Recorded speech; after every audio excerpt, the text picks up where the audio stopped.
is Egenis. Thank you very much. And today we have the great pleasure to have with us Vlasta Sikimić, who is joining us from the University of Eindhoven, the technical university, where she's part of the philosophy and ethics group, and she's arrived there, well, basically in a proper faculty position since 4 months, and so she's been telling us about how life is now in that new position. And of course, we look forward to hearing more about creating collaborations with the group. But Vlasta has trained in Belgrade, that's why she did a PhD. Then she spent quite a bit of time in the University of Tübingen and doing work with various parts of the university there, center and the philosophy department also. And she's now in Eindhoven. She's very interested in questions of values, questions of inclusion, so kind of philosophical topics of this kind, but also the philosophy of AI and how that intersects with the use of recent technologies. And one of the topics that she's been thinking about now, of course, is peer review, but also questions to do with education for it, the UGI for education. So if anybody is interested in that, she'll be more than happy to discuss it over the next few days. I should also mention that Vlasta has done a lot of service work for our community, particularly for the community that's facing in philosophy and science. And she's now a member of the European Philosophy and Science Association steering committee. And even before she entered the steering committee properly, she has chaired the local organizing committee for the European Philosophy and Science Association conference that happened in Belgrade, and many of us attended one of this room today. And of course, many of us have encountered the wonderful hospitality and the incredible organizational skills that Vlasta has there. So we're very grateful for that. It was a really fantastic opportunity for everybody. And hopefully you're not going to have to do that ever again, or at least not in the foreseeable. Even the amount of work that I was, but thank you again for doing that. So without further ado, I'm giving the floor to Vlasta with many thanks.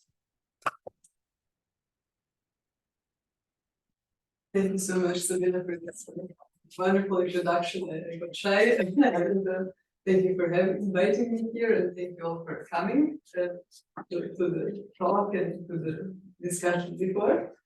I will today talk about this automated grant review, automated evaluations in science, but try to put some value perspective and lens on it. So let's dive in. Maybe try to think about the problems with the grant review. Immediately, right, we notice that it's not easy. Sorry, with grant review and with grant writing, it's kind of what they're judging there, what is happening there. Would even great scientists pass these tests, or their economic impact would not be strong enough in the short framing future. So what is currently happening and why is this so important? That's because the way how we are awarding grants directs the research in certain ways. And we know that grant peer review is time-consuming, costly, and sometimes it's even criticized as unreliable. And what it means is that in certain cases, after grants were rewarded, they checked whether the number of publications afterwards really was reflected in the grades that reviewers gave, and the correlations were really weak. So for all those reasons, some people are even suggesting a lottery approach, or a lottery approach after a certain threshold. So the grants that scored relatively high, then after that basic assessment, we should just randomly assign who will get funding. However, there is, of course, the question of what's happening there. Are we allowing in this context certain arbitrarity, or we just really want it merit-based and so on? And then the question arises, like, is machine learning going to help us in this sense? And it can help us with respect to the first challenges, because it will be a faster way of assigning grants. So it will be rather efficient. It has already been used in industry and even for finding the reviewers, but is it good for predicting scientific success? So there are certain parameters, it's not arbitrary. But is it good for evaluating scientific success? And there we come to the question of what is the scientific success, and more importantly, what are the normative values that we want to impose on this process of awarding grants? And what can AI do in this science evaluation? In addition, now some people are discussing it, and that's kind of even ask large language models to opinionate about our pieces and to give us some feedback, review feedback, and assist us in this context. And some people are claiming they're doing it for the purposes of their own papers, but of course it's tempting to do it also for the purposes of speeding up the process of evaluation. And there I will claim that leads to a problem, to a certain bubble that we don't want, because we are philosophers and we have some normative stances and want to be careful about it. In addition, it can help us evaluate science in a certain way. And the recent study that I did with my colleague Sandra Radovanović from Belgrade did indeed show that we can, in certain specific cases, have relatively high accuracy of the prediction of a scientific success, but this was done on the high energy physics case, and we will later go through some specificities of this case, why that maybe worked, why it cannot be extrapolated, or what are the conditions, so what are the lessons learned from this case. And in particular, if we think about the AI and the epistemic values, that was the question that you were asking before in the discussion, right? So AI can threaten these values in a sense, but it could also potentially be helpful. And the example I already gave before is this linguistic injustice science. We know that there are even Nobel Prize winning researchers. The example that I like to use is from Harald Zuchhausen and his team. They won a Nobel Prize. He won the Nobel Prize for discovering that the oncovirus is actually responsible for cervix cancer, and he discovered a vaccine to prevent it, which really saves many lives nowadays. But when he and his team, so he was not present, initially presented their research on a conference in the field, they were partially dismissed because the results were novel, but also partially because of their language skills, and they testified they did not really understand what they were asking us, and they were not really understanding what we were answering. And it was all, in their words, a disaster, and it took quite a lot of time that this is accepted. So to mitigate this, we want to teach people to be like more linguistically open and more linguistically tolerant, but we can even use some machine learning tools to automate it, translate things for us, to help, I don't know, Slavic speakers put more articles in their papers because of corrections of it and so forth. So there is certain potential that can happen with AI. In this sense, I will discuss in this talk not only the specific nature of the case that where we apply machine learning algorithm for predicting scientific success, but what I perceive, and this second part is a work in progress, where I am happy to hear your opinions. The role of AI in philosophy to give this normative set of values that we should follow, and why this normative program is necessary, because otherwise we end up in a certain loop, and how these epistemic virtues should constitute the normative framework. We will first, in this context, start kind of so the plan is that we first zoom out, and go through the more general cases of philosophy of AI and philosophy in general, what's happening there with respect to the research in AI, and then go back to the case, see that all these notions apply to our case, and draw some conclusions. So the first idea that, the first important aspect is when we nowadays engage with philosophy of AI, this is some sort of empirically informed philosophy, because we really have to collaborate with computer scientists and to really understand what's happening within the field. And that's nothing new, because we like, and that's the pleasure of speaking in this room, because I presume that everyone here agrees that philosophy should be grounded in certain empirical notions and observations.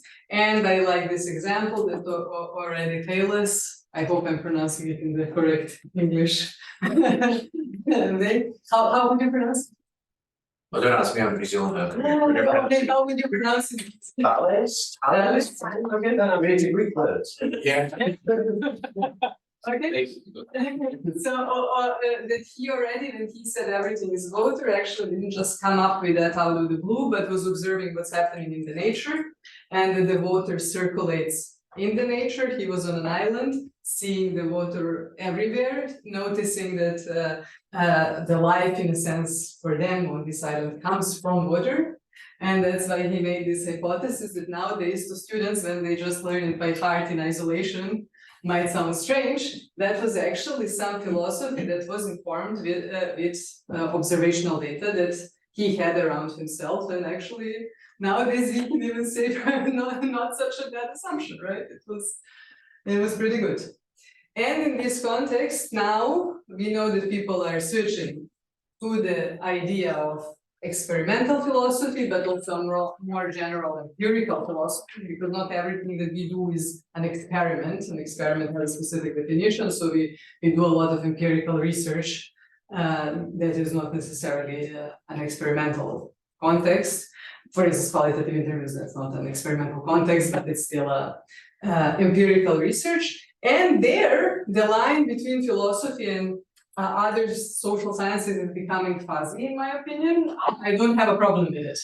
So some people will attack it, but I personally think that's completely fine. And in addition, some questions that we might want to answer are data-driven. And one of these data-driven questions is this: how should we optimize a research team? How actually something is working in a research team, how the research team is gaining most knowledge. And when we are giving, so these questions are intertwined, right? When we are allocating resources to fund a certain project, especially the big ones, one thing we will look at is exactly how the research team is composed, and is this promising? Does it make sense? Can one principal investigator handle so many people? Is the structure correct? Is the prediction of PhD students that look into the project correct? And so forth. So this is the second question there, how long the project should last. That's another parameter. And it comes with a deep question of whether there is some epistemic saturation point after which no exciting results will come. So whether there is a sunk cost bias, that people just keep investing in something when they started, and whether they should stop at a certain point, and what should this point be. So those are all some external criteria that evaluators are looking at. They're also looking at whether this specific project is feasible within this time. And if you think of physics, so they always apply high energy physics. They always apply how many hours they actually want to spend with the machine, and that is expensive. And those questions, if you are considering their epistemic consequences, thinking about them, they're very empirically driven questions, data-driven questions. That's why both AI and philosophy can tell us something about it. And we are in this interdisciplinary setting, yes, it was mentioned, where my stance is that we have to foster certain intellectual virtues. Some of these intellectual virtues will be epistemic tolerance to different opinions, but also the charity principle, which means assuming that the other person is telling us something meaningful, even though maybe their language differs from ours, right? So the notions they're using, and for instance, how they use concepts in the AI literature is very different than how we use concepts in the term on the notion, right? In philosophical literatures, right? So we have to be open to that and have this charity principle. We might profit from some mitigating agents, people that are familiar with both fields and can communicate between them, and potentially having some common conceptual language constructed later, and so forth. With respect to this issue of using the evaluation in science and in AI, but also the increased use of AI in sciences, we always have to think about the pressing problems in science. One of them is the replication crisis, and where it comes from, and there you will see in a second that when the replication crisis is striking a certain discipline harder than others, then the predictive algorithms that use citations or papers as an output will of course be more questionable, because this data the signals in this data are weaker. There is, of course, this publication crisis, everybody, discusses it, has its roots in the pressing need to publish, and it's in both natural and social sciences. But AI can make this situation potentially worse, because it can increase the number of publications, of course, the quality of these publications need to be checked. That puts additional pressure on the editors, and the editors should not just rely on, for instance, language models to evaluate what's happening there, but they need to do something deeper than that.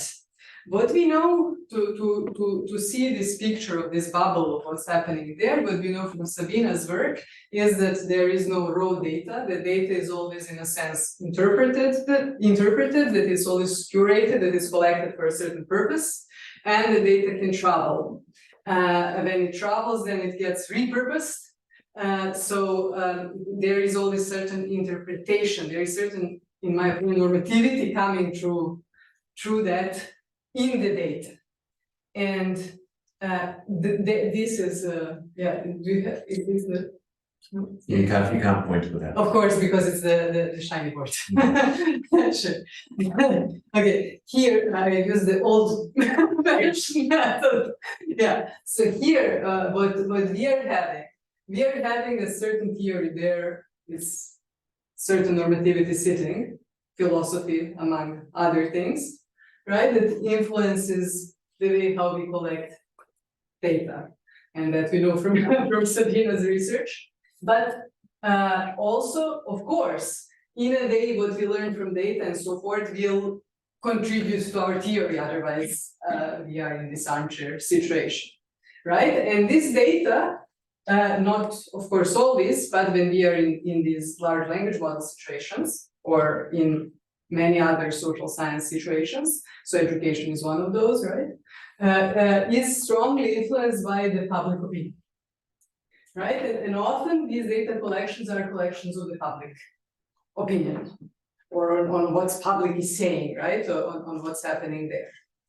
And public opinion can influence what we'll get in the data and so forth, and public opinion gets influenced by what we know from the data. Let's think about some simple examples, like for instance, in the elections, right? So how do people vote? That's the problem for the wisdom of crowds phenomenon. So there are many other problems with voting and wisdom of crowds, but just this simple. So how do people vote? Well, they often will check how they predict. They will often check the polls, and that might sway their opinions in certain ways, right? If some party doesn't have enough to enter the parliament, they might vote for another, and that might be a false signal and so forth. So there is a certain interaction there. What is my argument here is that in these cases that we're going to discuss, the problem will occur. Okay, and then in addition, of course, what is the public opinion? Now let's switch to other examples. Oh, well, also in that one, in the political example, right? The public opinion will influence the theory, kind of which policy will be governed. Or in our case, which type of projects will be funded, what is popular. Now it's very popular to fund research in AI. Right, so that will somehow influence it. But if we all of a sudden cut this loop and make this reviewing without all these connections between the theory, so we want nowadays, right? So we want to say, that our theory is also influenced. That our public opinion is also influenced by our theory. And that will be a case that I will make as necessary. Because if we cut this connection, then we are in this potential bubble which AI poses the threat, and there the philosophy sits, and that's so important. Let's check it in an example to make it clearer. There is this idea, you probably saw it, of the moral machines, right? People are nodding. And the idea there is, okay, so what we now have, a lot of people test large language models, how they answer some ethical questions. And then comment, is this meaningful? Is this telling us something statistically significant? Why are they bad at it? What can be done there, and so forth. But there is also the opposite approach, and tells us, okay, let's see what should our ethics be. I mean, of course, this is just some experiment. This will be a research experiment that's supposed to show differences in ethical reasoning and so on among different groups of people. But the danger would be if this would now start influencing really our ethical decisions. So this tells us, so it gives different types of scenarios where there is an autonomous vehicle, and people are supposed, you can go online and give your answers whose life you prefer to save based on a certain scenario. And there it shows that people often reason in the utilitarian way, that they try to minimize the human casualties.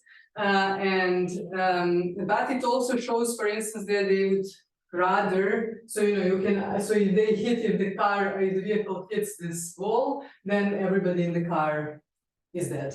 But they can kind of pick whom to sacrifice. And what turned out is that people have some ageistic intuitions that they would sacrifice elderly people. Then in addition, they would rather save doctors, because I don't know, doctors are more valuable in their opinion than other people, and so forth, which we would normatively consider rather problematic from the theory perspective. And we don't necessarily want that our laws are just governed by this public opinion that's now being extracted in the context of AI and just generated in this sense.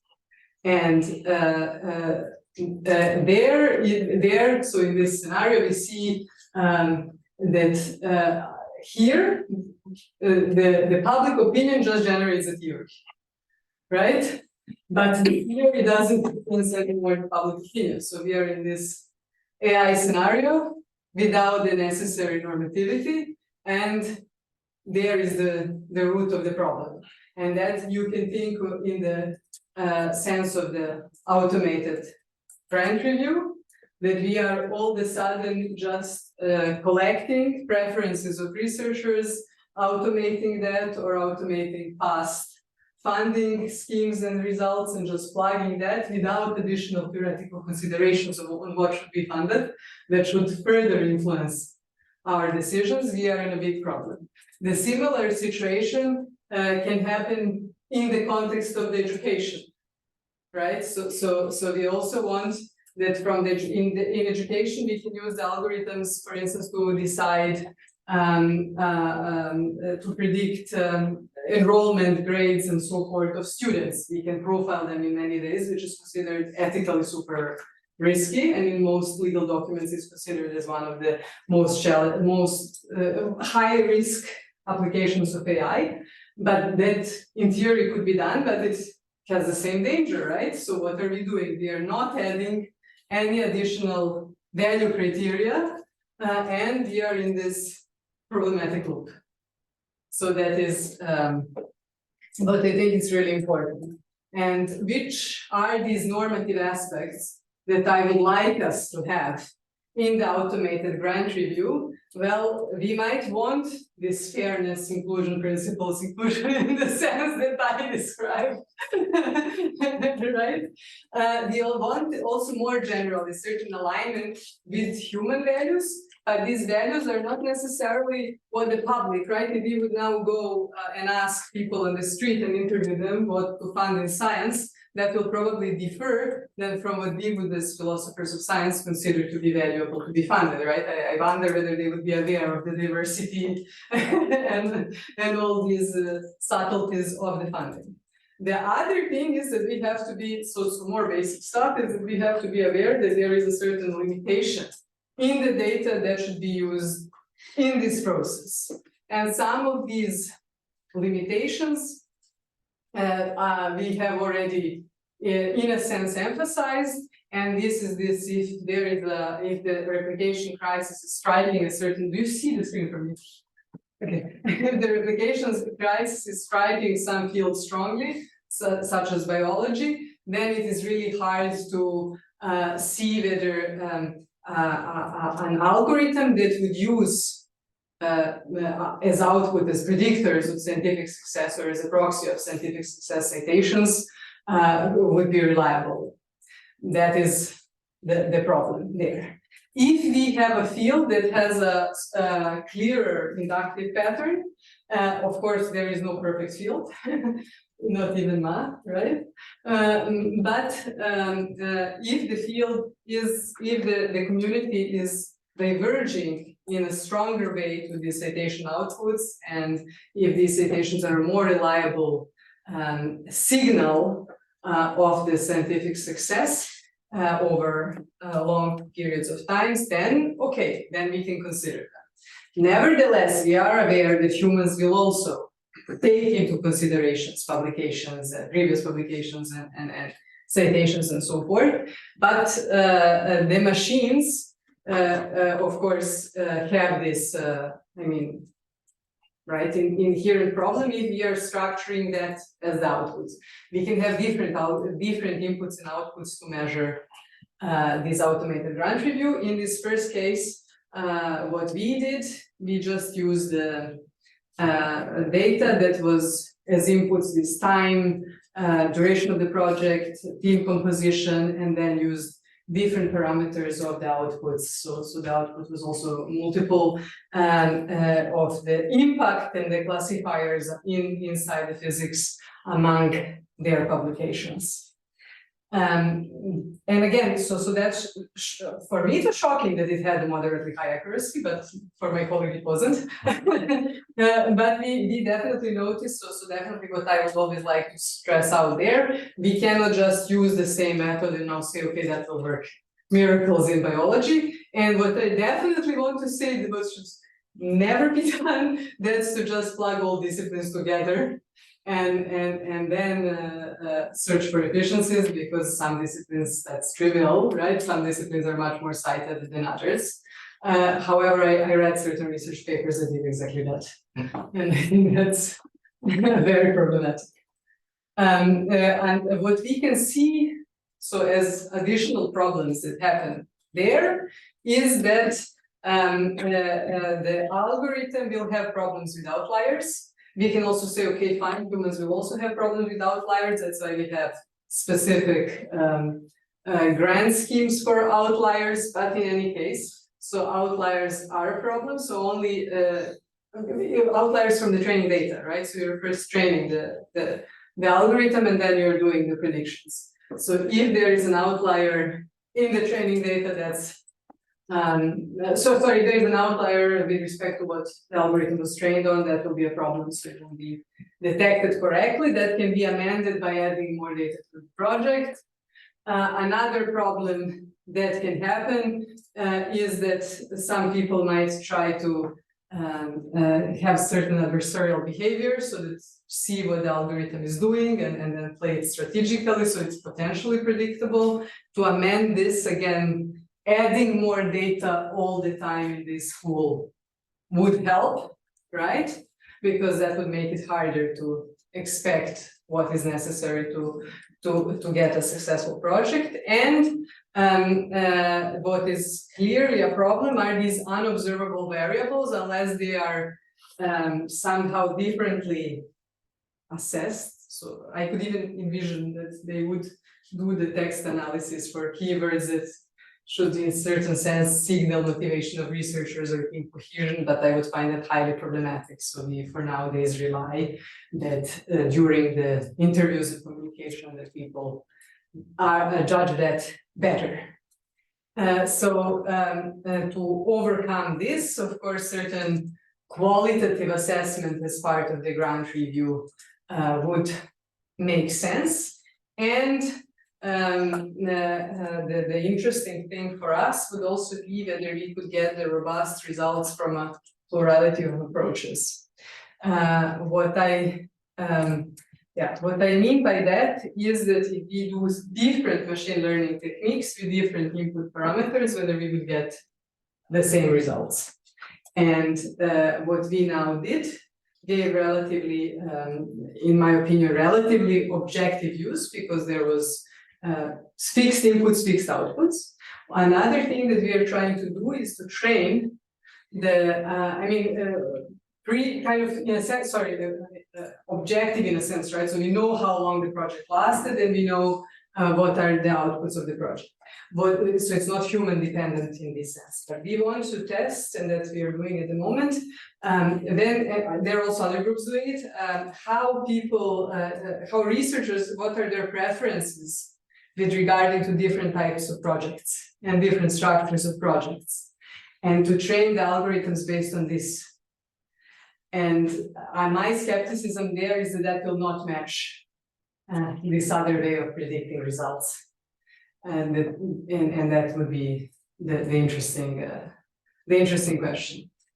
But if the robustness results over these different methods would be exceptionally interesting, because then it would really say, okay, humans have a good idea of how to judge the scientific success. When it comes to making this task, so it might prima facie seem easy, but it's actually very difficult to create high quality data repositories that can be used for predictions of the scientific success. We have to be careful that only similar experiments are comparable, because and there has to be, of course, a large number of them, but you cannot compare and get meaningful results smaller projects in high energy physics with the very large ones that are happening nowadays. So we actually, when we did our study, we focused on the middle period of Fermilab, where projects were of some medium size in a sense, and we fixed it to that. We didn't compare apples and pears. Of course, different fields require different parameters. So the citation rankings will be very different. The team compositions will be very different. The expected project durations will be very different across the fields. All those are, in a sense, epistemic considerations, because we are looking for something that will give us accuracy. But we also have ethical considerations, such as data privacy. And we know that this type of profiling people could complain about. And it could be a problem for someone's career, and also collecting. Like already what we did is some projects were labeled inefficient, while other projects were labeled efficient, is already, in my opinion, a little bit problematic, but this is not used for any further evaluations, right? And when we are using this for further evaluation, even when we anonymize the data, I can see that people have a problem with that, right? So they might not be thrilled that they would probably sign the consent form because they want the money from the funder, but they would probably not be happy that they had a successful project. I mean, a granted project that was later marked as inefficient, and we do know that in science it has to be inefficient, right? It's trial and error. I mean, there is this component. Then we have, from the ethical perspective, of course, the algorithmic biases and the problem of the algorithmic fairness. And there we do know that AI can disregard candidates from the underrepresented groups. We do know that humans do the same, right? The algorithms can potentially increase these biases because they don't really consider them too much, but there are also certain techniques to minimize this. And that's this normativity where it comes into place, and can help us if we have the algorithms that are aligned with our values. It can make them more just and more fair in this context. which will have the ethical component, and from the epistemic perspective, increase potentially also the accuracy of the predictions, because the biased predictions are not super accurate, right? So we can interfere on the level of the algorithm to modify it. We can improve the training data. We can use the relevant parameters and not proxies. And there the example is that when we make medical decisions, so people should see where the health benefits lie and not on which group the funding was spent, the money was spent more and what was funded before, and that the same applies to the research in life sciences. If we are only perpetuating something that's highly published, or should we fund something different that will actually be very helpful for different groups of people. And of course, all this, there is this public opinion side, will be reflected in the public opinion. So if we are increasing the fairness in our society, that will reflect to the fairness also in the data and the algorithms. I mean, in the results of the algorithms. We might, since this situation happens, might want to have certain affirmative action or these equity measures. And by these equity measures, we mean giving to people what they need, so giving them the equal opportunity, sorry, not only the equal opportunity, giving them the equal outcome. And that you see as an illustration in this picture. So someone needs more, someone needs less, or different approaches and different types of affirmative action. In this sense, how is it justified? So there is like a huge debate about it, right? So is that unjust or not unjust?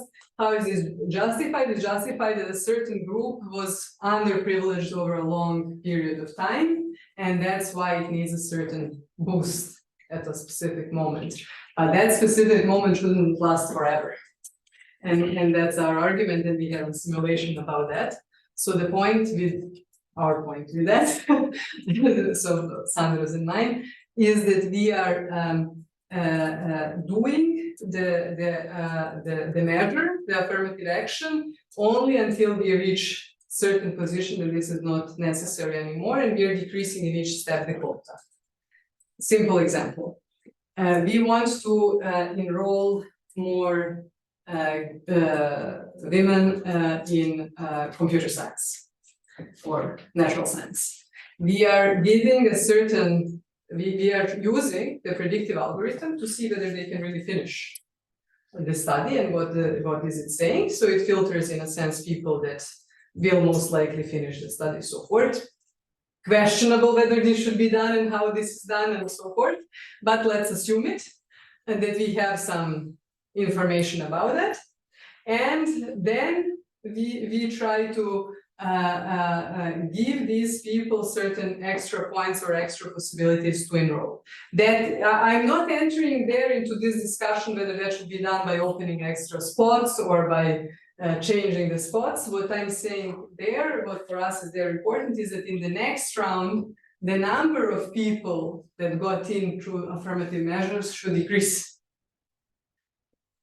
and not stay stable over the long periods of time.